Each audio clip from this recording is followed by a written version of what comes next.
Assalamualaikum warahmatullahi wabarakatuh. Baik teman-teman, di sini saya akan membuat video mengenai jenis-jenis pola asuh orang tua. Nah, sebelumnya saya akan memperkenalkan diri terlebih dahulu. Perkenalkan, nama saya Ayu Indah Lestari, NIM 468. Saya mahasiswi dari Fakultas Keguruan dan Ilmu Pendidikan, Program Studi Pendidikan Guru, Pendidikan Anak Usia Dini Universitas Sriwijaya.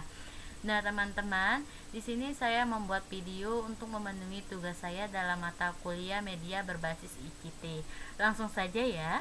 Nah, di sini saya akan membahas 4 jenis pola asuh orang tua. Pertama-tama, saya akan menjelaskan mengenai pengertian pola asuh.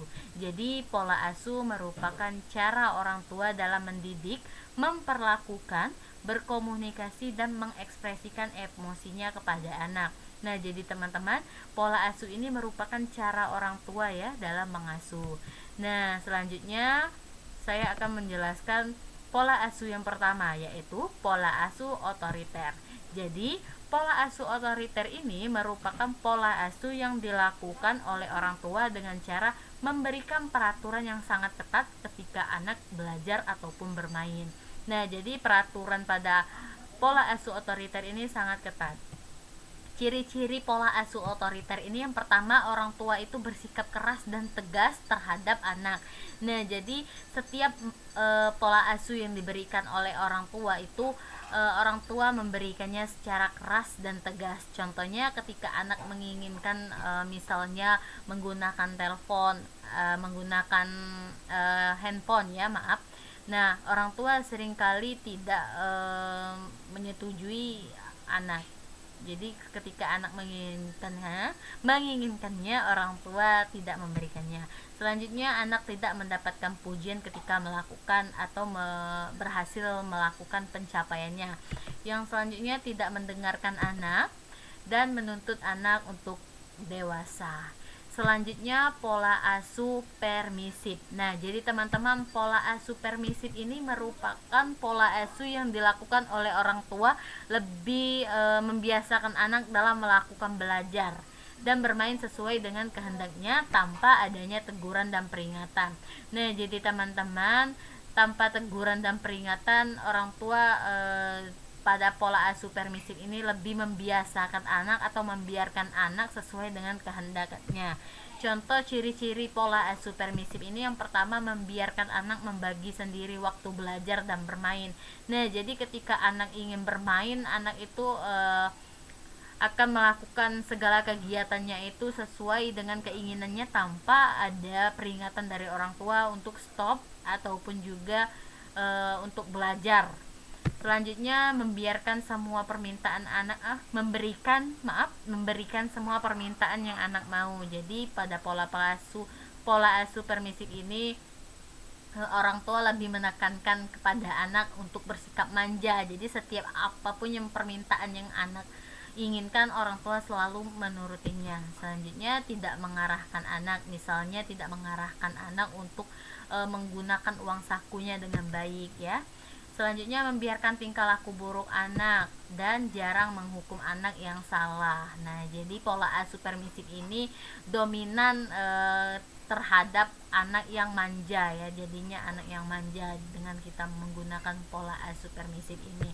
Selanjutnya, teman-teman, pola asuh demokratis. Apa sih pola asuh demokratis? Nah, jadi pola asuh demokratis ini merupakan pola asuh yang dilakukan oleh orang tua dengan cara memperhatikan anak atau terlibat dalam seluruh kegiatan yang dilakukan oleh anak, mulai dari belajar dan bermain. Nah, teman-teman, pola asuh demokratis ini adalah pola asuh yang banyak sekali digunakan oleh orang tua yang bijak ya. Nah, jadi ciri-ciri pola asuh demokratis ini, yang pertama, orang tuanya itu hangat tapi tegas. Nah, jadi ketika anak bermain seringkali ada aturan yang diberikan oleh orang tuanya. Jadi misalnya anak itu diberikan waktu untuk menonton TV.